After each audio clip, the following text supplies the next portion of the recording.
What's up YouTube， 欢迎回到 Easy 的频道。那这期视频呢，又到了周末了，又到了咱们一周球鞋开箱时间。那这一次在小桌板上呢，我们要看4双鞋。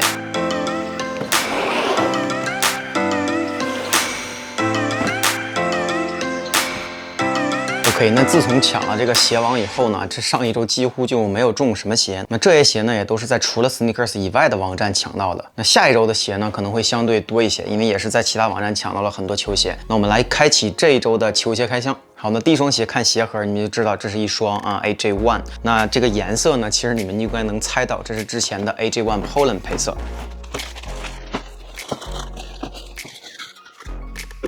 OK， 那这一次呢，我抢到的是一个 GS 的 size， 是我老婆的 size 4.5。那我之前已经抢到过这个成人版本的4.5尺码，那这一次我拿到 GS。我开箱那一瞬间，我就觉得完了，傻眼了，因为这一次的 GS 呢，它的皮质也非常不错，同时呢也带了这种额外的鞋带，所以显得这个成人版本的这个球鞋，它的优势就并没有那么的大，因为在其他的这个 AJ1 上面，它这个 GS 版本是不带额外鞋带的，同时呢皮质也没有那么好。那成人版本的一些小码，比如 4.5啊、5啊，甚至这个4左右，都会卖得非常贵，因为他们带额外的鞋带。那好多女生呢就没有办法买 GS， 只能去抢这个成人的尺寸，但是小码的货量又非常少。那这一次呢，他搞了一个这个，所以我之前抢的那个 4.5 码，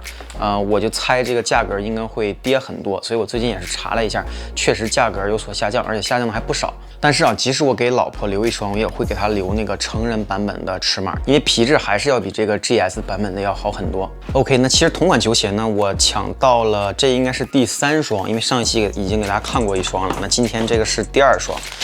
刚才给大家看的是一个大童版本，那这一次呢是一个幼童版本。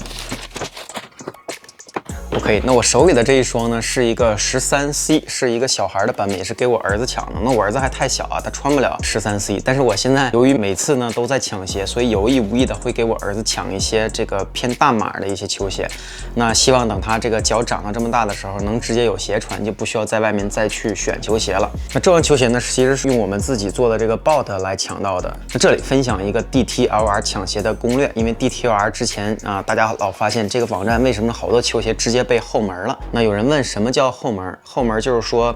这双鞋在线上或者线下进行抽签，那抽签的过程中呢，可能就被这个店员直接给后门了，他们内部就消化了，内部就把这些球鞋给买了或者是送人了，也就导致真正到了时间在线上发售的时候，这双球鞋的链接你是点不进去的。虽然你在它的 release 配置看见了一个这个球鞋的图片，但是无论你怎么点，你都进不去这个球鞋的细节页面，也就是你添加不了购物车，你也不能付款，这就是所谓的被后门。那后来我们发现一个规律，就如果一双球鞋它在 DTLR 网站采用一个发售之前抽签的方式，那它一定就会被后门。但是呢，这里有一个小窍门，也就是说，如果你看它的 release page 既有成人版本发售，又有这种大童版本或者幼童版本来发售，同时呢，它在发售之前又采取了一个线上或者线下抽签的方式，那么我们现在发现的规律就是，它成人版本会被后门，但是它的这个幼童或者大童版本的链接你是可以点进去的，你还可以正常去购买。所以呢，我们就很聪明，我们也会告诉这个 Discord 里的会员，什么鞋应该以什么方式去抢，大家应该怎么去跑这个我们自己做的 bot。所以这一次呢，就是一个很好的例子。那我也是给我儿子抢到了一双这个球鞋。所以再打一个广告真的是加入 Discord group 还是非常有用的，因为我们会通过各种方式给大家一些抢鞋的信息。那你平时如果没有这些信息，你会错过好多这种机会，因为你没有机会就等于你抢鞋的几率是0%。你有了机会，虽然不一定能抢中但是你的几率至少提高了很多。你如果每次机会都参与一下，都抓一下，那总体来讲，你抢到的球鞋数量一定是要比你不参加这些机会要多得多的。好，我们来开箱下一双球鞋。那这双鞋看鞋盒，你又知道了是一双 AJ。OK， 就是我面前的这一双 AJ1 High 的 Sea Foam 配色。那这个鞋呢，也是之前刚刚发售过的。那成人尺寸呢，我几乎是全面崩溃，已经好久没有中过鞋了，可能大概只有1周左右的时间都没有在 Sneakers 抽中任何球鞋了。那这双鞋呢，如果我没记错，应该也是用我们的某一个 bot 抢中的，但我具体已经记不住哪一个了，因为抢的鞋多了以后，你就慢慢的忘记了你到底在哪个网站抢到了什么鞋，好多都是凭一些印象或者是凭一些记忆。那这双鞋呢，抢到的应该也是一个幼童版本，没错，是一个 PS 版本啊，是一个2Y 的 size。那这说白了，其实也是给我儿子抢的。我觉得这个鞋型还是非常非常好看的，而且你发现这个幼童版本，它后边是这种下降的，就没那么容易磨脚踝。而且虽然是一双 PS 版本，我可以告诉大家，这双鞋的皮质非常非常的赞。那给大家看一下细节，整个鞋身的外轮廓呢，都采用了这种令人愉悦的绿色。那前面的鞋带呢是采用了这种令人愉悦的珊瑚色为外轮廓的，中间呢是一种奶白色或者是豆浆色。那所有其他部位的填充呢 ，toe box 啊、侧面呀，包括鞋舌呢都是白色。那鞋的外底呢为这个令人愉悦的 Sea Foam 的绿色啊，包括鞋舌上面的这个 Nike Air Tag 也是这种相同的绿色。那整个鞋的配色呢，给人一种非常非常干净的感觉。那这个皮质啊极其的柔软，给大家看一下这个鞋的回弹的效果。非常非常的棒。那你们可能没有实物啊，有实物的朋友可以在评论区留言，你觉得这双鞋的皮质怎么样？我觉得这双鞋这个外轮廓摸起来有一种类似于麂皮的质感，它摸起来不是非常光滑，是有一定的纹理的同时呢又非常的柔软。同时你看它鞋跟的后面，由于它皮质太软了，会有这种自带的这种折痕。我猜这双鞋应该是在店里被人试过还是怎么样，所以才会有这种折痕。但是只有这种皮质非常好的鞋，它一上脚才会突然出现这种折痕。对于皮质非常差的或者非常硬的，是完全不会有这种现象的。从这一点呢，也从侧面佐证了这双鞋的皮质是非常的好。那我就在想，连一个幼童版本的皮质都可以做到这种程度，那成人版本的皮质应该是非常非常的棒。好，那讲到这儿呢，我想把我另外2双绿颜色的 AJ1 High 收藏拿出来比对一下，主要给大家看一下这个颜色。那首先这种绿色的 AJ1 还是挺多的啊，没有大家想象的那么少至少是比黄颜色的 AJ1 要多得多的。那最经典的其实就是有之前发售过的这个 Pain Green， 那 Pain Green 呢已经发售过了 1.0 跟 2.0， 那我都没有原价抢中，但是呢我有幸 money 到这双 Lucky Green， 但是我觉得这个绿色不是很正啊，它这个鞋盒上直接写的配色就叫 Lucky Green。那给大家看一下，我总觉得这个绿色不是特别的正，有一种说不上来的感觉啊。那你再看我手里的另外一双，这双鞋是一个密的，我也是经常把这双鞋拿出来穿就是这个 Incredible Hulk， 也是我非常非常喜欢的一个配色。这个绿就是那种正绿色。那这一次的 Sea Foam 呢，其实是这种非常浅。刚才给大家看，由于没有对比，你看不出很多的问题。但是如果你跟这种非常正的绿色一比，你发现这双鞋简直就是一双白鞋。所以从我个人的口味而言，我是不太喜欢这双球鞋的。可能大部分人会觉得这双鞋很好看，因为它毕竟是令人愉悦的色彩。但是从我的角度来看，我还是觉得这种比较正的绿色才是我的菜。我也是非常希望之后的这个 AJ1 High 能够再出一款非常正的绿颜色的配色，比如说 Pain Green 3.0啊，那这样的话我会再想办法 money 一双。好，我们来看下一双球鞋。那这双鞋呢，看鞋盒我猜很难猜是一双什么鞋啊，因为这是一个抽拉式的设计，比如说 Sacai 啊，或者是 Air Max 呢会采用这种鞋盒，而且这双应该是从仓库直运过来的，完全没有进入过这个实体店。你可以看旁边抽屉的这个贴膜还没有摘掉。那鞋盒的侧面呢写着 Undercover， 那你就知道了，这是之前出过的 Undercover UBA 的1985 Dunk。这个鞋盒确实没有打开过，这个鞋纸一点折痕都没有，非常非常的新，很平。大家可以看啊，完全没有任何的折痕。本来没有折痕，让我这么随意一搞，现在全是折痕。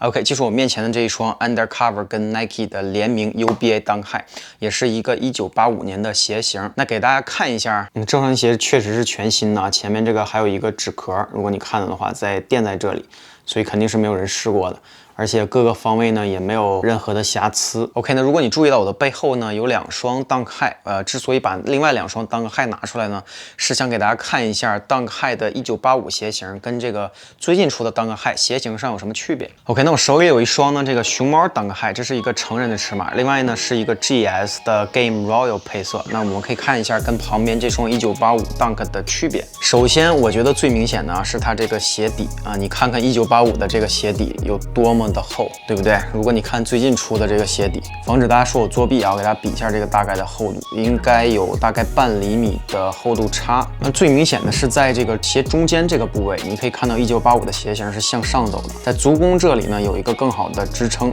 但是新版 Dunk 你可以看到这完全是平的。另外一个明显的区别呢是在脚踝这里，它这个向下倾斜的角度更高。那之所以这样呢，是因为它鞋舌的高度更高包括脚踝踝前边这个 Saucony 前面这个位置啊，都比这个鞋型要高一些。你可以看到，明显我手里这双1985，它的鞋舌的高度是比这个 Saucony 要高的，对吧？它大概在这个高度。但是如果你看现在新出的这个 Dunk High， 它鞋舌的高度是在 Saucony 下边的，对不对？它根本就伸不出来，大概在这个位置。那我是觉得1985这个鞋型鞋舌更高的更好看啊，穿起来更酷一些。好，那第3个区别呢，我觉得也蛮明显的，但可能大家没有注意到啊，就是这个旁边的Swoosh，明显这个1985的Swoosh。是这种 Nike 的大 Swoosh， 更加有这种 OG 的味道。那这个新出的这种 Dunk 呢，旁边的 Swoosh 都偏小啊，就完全没有那种霸气的感觉。那你对比一下看，还是非常明显的。好，那第3点区别呢，就很难看出来了，就是你得上手亲自去感受了，就是这个皮质。首先，这个 GS 版本的皮质就比成人版本的皮质要稍微硬一些啊，成人版本的还是要比这个 GS 要好一些。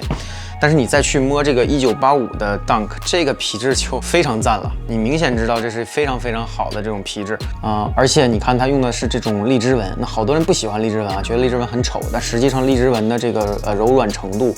或者是耐久程度都比这种光滑的皮质要好，因为光滑的皮质你穿一定时间以后呢，它会在这种光滑的鞋面上产生出不规则的纹路，就是你穿过的痕迹。但是荔枝纹呢，由于它本身就已经有这种荔枝类型的褶皱了，无论你怎么穿，它还是会这样，它没有任何的变化，所以这双鞋的这个耐久度是非常高的。那除了鞋底的厚度区别呢，你可以看到 toe box 的厚度的区别，明显1985的 toe box 要比这个新鞋型要厚的太多了。那前边的鞋底呢也是非常的厚，是更加耐磨的一款鞋型。OK， 再简单给大家看一下这双鞋的细节。首先，整个鞋身的外轮廓呢都是这种黑颜色，填充部位呢都采用了这种荔枝红，那纹路呢也是一个荔枝的皮质啊。那在鞋跟的后半部分呢有一个 UBA 的字样，那这个字样呢不是打印上去的，这是钢印上去的啊，是非常有质量的。同时，鞋舌为整体的黑色，但是在上边的 Nike Air logo 呢下边写了一个 Undercover 的 logo， 那脚后跟的里部呢也有一个这个 Undercover 的 logo。那这次的鞋底呢也没有完全采用纯白色的鞋底，也是做了一个黑色喷墨的设计。好，那看完了鞋啊，我们说一个最近我感受到的一些现象。那这双鞋可能在发售之前，上面的价格非常贵，可能大概在400-500美金，好多人就觉得这个鞋非常的香啊，想要的不得了。到手以后呢，由于货量还蛮可观的，好多人都中了，所以这个在售价值呢也是一路下跌。那现在已经接近这个原价了，虽然还有一定的利润空间，但是好多人就突然觉得这双鞋不香了。所以我就想问你，到底是在看价格买鞋，还是看你自己对这双鞋的喜欢程度呢？对于我来讲，这双鞋